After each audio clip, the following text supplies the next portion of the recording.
नमस्कार। प्रादेशिक समाचार के साथ मैं शीला कुमारी। पहले मुख्य समाचार। उच्चतम न्यायालय ने केंद्र और राज्य सरकारों को 15 दिनों के अंदर सभी प्रवासी मजदूरों को उनके गृह राज्य भेजने का दिया निर्देश। केंद्र सरकार ने कोरोना महामारी को देखते हुए मोटर वाहन दस्तावेजों की वैधता तिथि 30 सितंबर तक बढ़ाने की घोषणा की। राज्य में कोरोना संक्रमित मरीजों की संख्या बढ़कर 1330 हुई। 519 मरीजों को इलाज के बाद अस्पताल से दी गई छुट्टी। और शिक्षा मंत्री जगन्नाथ महतो ने कोविड-19 के कारण बंद निजी विद्यालयों को शिक्षण शुल्क के अलावा कोई अन्य शुल्क नहीं लेने का दिया निर्देश। अब समाचार विस्तार से। उच्चतम न्यायालय ने केंद्र और राज्य सरकारों को 15 दिन के अंदर सभी प्रवासी मजदूरों को उनके गृह राज्य भेजने का निर्देश दिया है। अदालत ने मजदूरों के पुनर्वास के लिए उनके कौशल का विवरण तैयार करने के बाद रोजगार उपलब्ध कराने की योजनाएं बनाने का भी निर्देश दिया है। न्यायमूर्ति अशोक भूषण, संजय किशन कौल और एम.आर. शाह की पीठ ने केंद्र को ये निर्देश भी दिया कि मजदूरों को उनके गृह राज्य भेजने के लिए राज्यों की मांग के अनुरूप 24 घंटे के अंदर अतिरिक्त रेलगाड़ियां उपलब्ध कराई जाएं। अदालत ने आपदा प्रबंधन अधिनियम के तहत लॉकडाउन नियमों के उल्लंघन के मामले में मजदूरों पर दर्ज सभी मुकदमे वापस लेने पर विचार करने का भी निर्देश दिया। पीठ ने अधिकारियों को निर्देश दिया कि ऐसे मजदूरों की पहचान और पंजीकरण किया जाए जो अपने गृह राज्य जाना चाहते हैं। परिवहन की व्यवस्था सहित ये प्रक्रिया पूरी करने के लिए अधिकारियों को मंगलवार से 15 दिन का समय दिया गया। न्यायालय अब जुलाई में इस मामले की सुनवाई करेगा।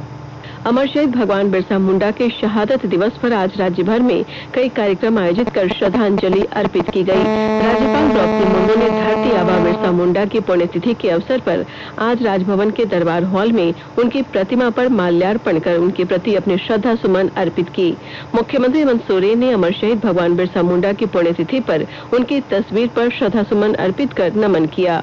मुख्यमंत्री ने कहा, जल, जंगल और जमीन के अधिकार के लिए संघर्ष करने वाले धरती आबा ने देश के लिए अपनी जान न्यौछावर कर दी। भगवान बिरसा जी के पुण्यतिथि अवसर पर हमारे लिए गौरव की भी बात है कि ऐसे वीर सपूत हमारे बीच में जन्म लिया और यहाँ के आदिवासियों को, यहाँ के समाज को अगुवाई और उसी कटिबद्धता के साथ हम लोग भी उन आदर्शों को मानते हैं और आगे भी उनके विचार रहे, उनके जो त्याग का इतिहास रहा वो सदैव याद है। इधर कोविड-19 संक्रमण काल में सादे समारोह में खूंटी जिले के बिरसा मुंडा पार्क में जिले के उपायुक्त सूरज कुमार, पुलिस अधीक्षक आशुतोष शेखर समेत वरीय अधिकारियों ने भगवान बिरसा मुंडा की प्रतिमा पर माल्यार्पण कर उन्हें श्रद्धांजलि दी। विभिन्न राजनीतिक दलों के नेताओं ने भी भगवान बिरसा मुंडा को नमन कर उन्हें श्रद्धांजलि दी। कोरोना के कारण इस बार भगवान बिरसा के अनुयायी बिरसाइत खूंटी नहीं पहुंचे। अन्य सभी जिलों में भी अमर शहीद भगवान बिरसा मुंडा को श्रद्धांजलि दी गई। केंद्रीय स्वास्थ्य और परिवार कल्याण मंत्री डॉक्टर हर्षवर्धन ने आज नई दिल्ली में मंत्री समूह की 16वीं उच्च स्तरीय बैठक में कोविड-19 से उत्पन्न स्थिति की समीक्षा की और इसकी निगरानी तथा आकलन के बारे में विचार विमर्श किया। बैठक में कंप्यूटर प्रेजेंटेशन के जरिए जमीनी हालात की जानकारी दी गई और कोरोना वायरस से संबंधित ताजा आंकड़ों से अवगत कराया गया। मंत्री समूह की बैठक में नागर विमानन मंत्री हरदीप सिंह पुरी, गृह राज्य मंत्री नित्यानंद राय, जहाजरानी राज्य मंत्री मनसुख मंडाविया तथा स्वास्थ्य और परिवार कल्याण राज्य मंत्री अश्विनी कुमार चौबे ने हिस्सा लिया। महात्मा गांधी राष्ट्रीय ग्रामीण रोजगार गारंटी योजना मनरेगा के तहत वित्त वर्ष 2020-21 के लिए 1 लाख करोड़ रुपए से अधिक का प्रावधान किया गया है। इस कार्यक्रम के तहत पहली बार इतनी बड़ी राशि का प्रावधान किया गया है। इसमें से 31,493 करोड़ रुपए की राशि पहले ही जारी की जा चुकी है, जो कि वर्तमान वित्त वर्ष के बजट में इस मद के लिए अनुमान के 50% से अधिक है। अब तक कुल 60 करोड़ 80 लाख दिवस का रोजगार सृजित किया गया है और 6 करोड़ 69 लाख कामगारों को काम दिया गया है। इस वर्ष मई में जिन लोगों को काम दिया गया था उनकी औसत संख्या 2 करोड़ 51 लाख प्रतिदिन है। ये पिछले साल मई में दिए गए काम से 73% अधिक है। केंद्रीय ग्रामीण विकास मंत्री नरेंद्र सिंह तोमर ने बताया कि मनरेगा का बजट बढ़ाया गया है। मनरेगा का इस वर्ष का बजट 61,000 करोड़ रुपया था, लेकिन कोविड के संकट को देखते हुए माननीय नरेंद्र मोदी जी ने 40,000 करोड़ रुपए का एक मुश्त आवंटन बढ़ाया। अब मनरेगा का जो कुल बजट है 1,01,500 करोड़ रुपया है। अभी तक 33,000 करोड़ रुपए की स्वीकृतियां प्रदान कर दी गई हैं। 31,500 करोड़ रुपए की राशि अभी तक जारी कर दी गई है। 61,000 करोड़ मानव दिवस सृजित हुए और कुल मिला के अभी 6 करोड़ 70 लाख मजदूरों को जॉब ऑफर दिए गए और 3 करोड़ से ज्यादा मजदूर अभी मनरेगा के अंतर्गत काम कर रहे हैं। केंद्रीय सड़क परिवहन और राजमार्ग मंत्री नितिन गडकरी ने कोविड-19 महामारी के कारण आज मोटर वाहन दस्तावेजों की वैधता इस साल सितंबर तक बढ़ाने की घोषणा की। मंत्रालय ने इस संबंध में सभी राज्यों और केंद्र शासित प्रदेशों को एक परामर्श जारी किया है। राज्यों और केंद्र शासित प्रदेशों से अनुरोध किया गया है कि वे मोटर वाहन अधिनियम 1988 के तहत उपलब्ध प्रावधानों के तहत वर्तमान स्थिति में राहत देने के लिए परमिट के नवीनीकरण, शुल्क और करों में छूट देने पर विचार करें। झारखंड सरकार ने इच्छुक प्रवासी कामगारों को सीमा सड़क संगठन बीआरओ की परियोजनाओं में काम करने की अनुमति दी है। बीआरओ की परियोजनाओं में काम करने के लिए राज्य से जाने वाले इच्छुक श्रमिकों को पहले अपना निबंधन कराना होगा। इसी सिलसिले में दुमका की उपायुक्त बी राजेश्वरी की अध्यक्षता में आज एक उच्च स्तरीय बैठक हुई। इस बैठक में बीआरओ के पदाधिकारी और दुमका जिले के पदाधिकारी उपस्थित थे। झारखंड सरकार द्वारा सीमा सड़क संगठन की परियोजनाओं में काम करने के लिए सहमति देने के बाद संताल परगना प्रमंडल के करीब 1500 श्रमिक 12 जून को दुमका से विशेष ट्रेन से लेह लद्दाख के लिए रवाना होंगे, जिसकी सहमति पर दुमका की उपायुक्त ने अपनी मुहर लगा दी है। केंद्र सरकार द्वारा रक्षा मंत्री राजनाथ सिंह ने स्वयं इस समस्या का समाधान निकालते हुए प्रदेश के श्रमिकों के लिए एक सुचारू व्यवस्था स्थापित की है। इन परियोजनाओं के लिए काम पर जाने वाले इच्छुक श्रमिक अपना निबंधन श्रम विभाग में पंजीकृत करवाने के बाद ही काम पर जा सकेंगे। इन पंजीकृत प्रवासी श्रमिकों के लिए आईडी कार्ड भी जारी किए जाएंगे। इन परियोजनाओं में काम के दौरान यदि कोई दिक्कत होती है तो इसके लिए हेल्पलाइन की भी व्यवस्था की गई है। इस प्रक्रिया का मुख्य उद्देश्य बिचौलियों की भूमिका को समाप्त करना है। प्रखंडों में प्रखंड विकास पदाधिकारी को नोडल पदाधिकारी बनाया गया है, जहां इच्छुक कुशल श्रमिक अपना पंजीकरण करा सकते हैं। आकाशवाणी के ताजा तरीन समाचारों के लिए आप हमारी वेबसाइट newsonair.com पर लॉग ऑन कर सकते हैं। ताजा समाचार ट्विटर @AIR न्यूज अलर्ट्स और Facebook page all India radio news पर भी उपलब्ध है। आप प्रादेशिक समाचार एकांश के ट्विटर अकाउंट @AIR News_रांची और Facebook page AIR news Ranchi के अलावा YouTube channel regional news unit Ranchi पर भी हमारे बुलेटिन सुन सकते हैं। प्रादेशिक समाचार आप आकाशवाणी रांची से सुन रहे हैं। राज्य में कोरोना संक्रमित मरीजों की संख्या में निरंतर बढ़ोतरी हो रही है। राज्य में अब तक 1330 कोविड-19 पॉजिटिव मरीजों की पुष्टि हो चुकी है। इधर रांची के रिम्स में इलाजरत एक कोरोना संक्रमित मरीज की आज मौत हो गई। इसके साथ ही राज्य में कोरोना संक्रमण से मरने वाले मरीजों की संख्या बढ़कर 8 हो गई है, जबकि राज्य में अब तक 519 मरीज स्वस्थ हो चुके हैं और उन्हें अस्पताल से छुट्टी मिल चुकी है। इस बीच लोहरदगा सदर अस्पताल आइसोलेशन वार्ड में भर्ती एक कोरोना पॉजिटिव मरीज ने आज सुबह आत्महत्या कर ली। पुलिस मामले की छानबीन में जुटी है। चतरा जिले के विभिन्न प्रखंडों और जिला मुख्यालय में एक साथ 17 कोरोना पॉजिटिव मरीज मिलने के बाद संबंधित इलाके को कंटेनमेंट जोन घोषित करते हुए निषेधाज्ञा लागू कर दी गई है। जिले के उपायुक्त जितेंद्र कुमार सिंह ने बताया कि सभी मरीजों का ट्रैवल हिस्ट्री है और जिन लोगों में कोरोना के लक्षण पाए गए हैं वे सभी प्रवासी मजदूर हैं। 13 कंटेनमेंट जोन बने हैं, बफर जोन बने हैं, कॉन्टैक्ट ट्रेसिंग उनकी चल रही है।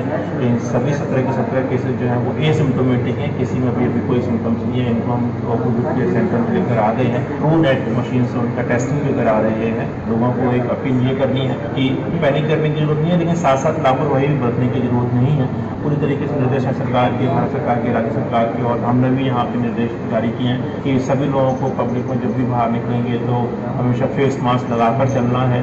जितना पॉसिबल हो सकता है उतना हाथ धोते रहें, हैंड सैनिटाइजर का यूज करते रहें और सोशल डिस्टेंसिंग का पूरी तरीके से पालन करें। देवघर जिले की उपायुक्त नैंसी सहाय ने आज देवीपुर प्रखंड अंतर्गत चल रहे एम्स के कार्यों का अवलोकन कर वस्तु स्थिति का जायजा लिया। इस दौरान उन्होंने चल रहे कार्यों में तेजी लाए जाने का निर्देश संबंधित अधिकारियों को दिया ताकि लोगों को जल्द एम्स की सुविधा का लाभ मिल सके। इसके अलावा निरीक्षण के क्रम में उपायुक्त ने एम्स के निर्माण कार्यों की प्रगति और वर्तमान में किए गए व्यवस्थाओं से भी अवगत हुई।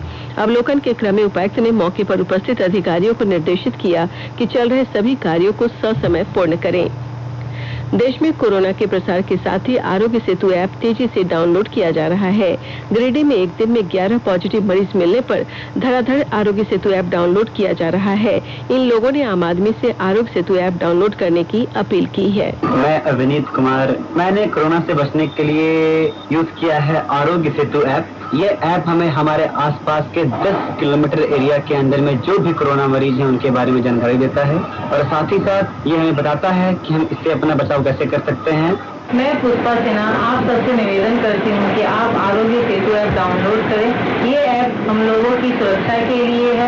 हमारे आसपास अगर कोई भी कोविड पेशेंट होंगे तो ये ऐप आपको जानकारी देगा।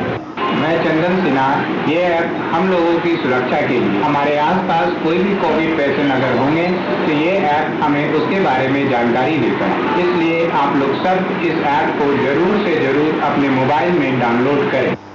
स्वास्थ्य और परिवार कल्याण मंत्रालय ने लोगों को सलाह दी है कि वे नोवल कोरोना वायरस से अपने को सुरक्षित रखने के लिए सभी बुनियादी एहतियाती उपायों का पालन करें और सामाजिक दूरी बनाए रखें। एक रिपोर्ट। सरकार ने कहा है कि आवश्यक वस्तुओं की पर्याप्त आपूर्ति जारी है और लोगों को चिंता करने की कोई जरूरत नहीं है। लोगों को सलाह दी जाती है कि वे आवश्यक वस्तुओं और चिकित्सा सामानों की खरीदारी करते समय धैर्य रखें और शांत रहें। आवश्यक वस्तुओं को खरीदने के लिए बार बार बाहर निकलने से बचें। साथ ही लोगों से हाथ मिलाने और गले लगने से भी बचना चाहिए। बाजार, मेडिकल स्टोर और अस्पतालों में लोग कम से कम 1 मीटर की दूरी बनाए रखें। घर पर गैर जरूरी सामाजिक समारोह से बचा जाना चाहिए और घर पर मेहमानों को नहीं बुलाना चाहिए। लोगों को अपनी आंख, नाक और मुंह छूने से बचना चाहिए और लगातार हाथ साफ करते रहना चाहिए। हाथ को दोनों तरफ से कम 20 सेकंड तक रगड़कर धोना चाहिए। यदि कोई व्यक्ति खांसी या बुखार से पीड़ित है तो वह दूसरों के संपर्क में आने से बचे और डॉक्टर से तुरंत परामर्श ले। स्वास्थ्य मंत्रालय ने कोरोना वायरस के बारे में जानकारी के लिए एक टोल फ्री नंबर 1075 जारी किया है। इधर राज्य सरकार की ओर से भी कई दिशा निर्देश जारी किए गए हैं। इस सिलसिले में सरकार ने हेल्पलाइन नंबर 181 जारी किया है। सरकार ने कहा है कि कोरोना वायरस से संदिग्ध तौर पर संक्रमित कोई व्यक्ति पाया जाता है तो इसकी सूचना 0651 जो रांची का कोड है और टेलीफोन नंबर 2261-000 तथा 2261-002 के अलावा फैक्स नंबर 2261-856 और मोबाइल नंबर 9955837428 पर दी जा सकती है। आकाशवाणी रांची भी आपसे अपील करता है कि कोविड-19 के संक्रमण से बचने और अन्य लोगों को सुरक्षित रखने के लिए कृपया घर पर ही रहें और सरकारी दिशा निर्देशों का पालन करें। झारखंड की राजधानी रांची समेत राज्य भर के विभिन्न हिस्सों में अगले 4 दिनों तक हल्के से मध्यम दर्जे की बारिश की संभावना जताई गई है। भारतीय मौसम विज्ञान केंद्र रांची के निदेशक एसडी कोटाल ने बताया कि पिछले 24 घंटे में राज्य में कहीं कहीं हल्की बारिश हुई, जबकि साहेबगंज जिले के राजमहल क्षेत्र में 195 मिलीमीटर बारिश हुई। मौसम पूर्वानुमान में इस बार झारखंड में समय पर मानसून आने और मानसून के दौरान सामान्य बारिश की संभावना जताई गई है। राज्य के शिक्षा मंत्री जगन्नाथ महतो ने कोविड-19 के कारण बंद निजी विद्यालयों को शिक्षण शुल्क के अलावा कोई अन्य शुल्क नहीं लेने का निर्देश दिया है। श्री महतो ने आज रांची में निजी स्कूल प्रबंधन और अभिभावकों के संघ के प्रतिनिधियों के साथ बैठक करने के बाद पत्रकारों से बातचीत में कहा कि राज्य सरकार इस संबंध में उच्चतम न्यायालय के निर्देश के अनुरूप ही अगला कदम उठाएगी। उन्होंने कहा कि निजी स्कूलों को निर्देश दिया गया है कि ट्यूशन शुल्क को छोड़कर कोई अन्य शुल्क न लें। उन्होंने ये भी कहा कि निजी स्कूल प्रबंधन को ये भी निर्देश दिया गया है कि वे ट्यूशन शुल्क के लिए भी अभिभावकों पर कोई दबाव नहीं डालेंगे। ऐसे शिकायत मिलने पर संबंधित स्कूल प्रबंधन के खिलाफ कार्रवाई की जाएगी। गिरिडीह जिले के राजधनवार थाना क्षेत्र के परसन ओपी अंतर्गत पुरेख कला खुर्द गांव स्थित एक घर में आग लगने से महिला और 3 बच्चों की मौत हो गई। बताया गया है कि महिला और एक बच्चे की मौत आज सुबह इलाज के क्रम में धनवार अस्पताल में हुई है, जबकि 2 बच्चे की मौत रात में ही हो गई। मृतका के मायके वालों ने ससुराल वालों पर घटना को अंजाम देने का आरोप लगाया है। घटना के बाद से मृतका का पति समेत पूरा परिवार घर छोड़कर भाग गया है। पुलिस मामले की छानबीन में जुटी है। और अब संक्षिप्त खबरें। केंद्रीय सड़क परिवहन और राजमार्ग मंत्रालय ने मोटर वाहन दस्तावेजों जैसे फिटनेस परमिट, ड्राइविंग लाइसेंस, पंजीकरण या किसी अन्य संबंधित दस्तावेज की वैधता को 30 सितंबर 2020 तक बढ़ा दिया है। मुख्यमंत्री हेमंत सोरेन से दुमका स्थित सिधो कान्हू मुर्मू विश्वविद्यालय की कुलपति प्रोफेसर सोना झरिया मिंज ने शिष्टाचार मुलाकात की।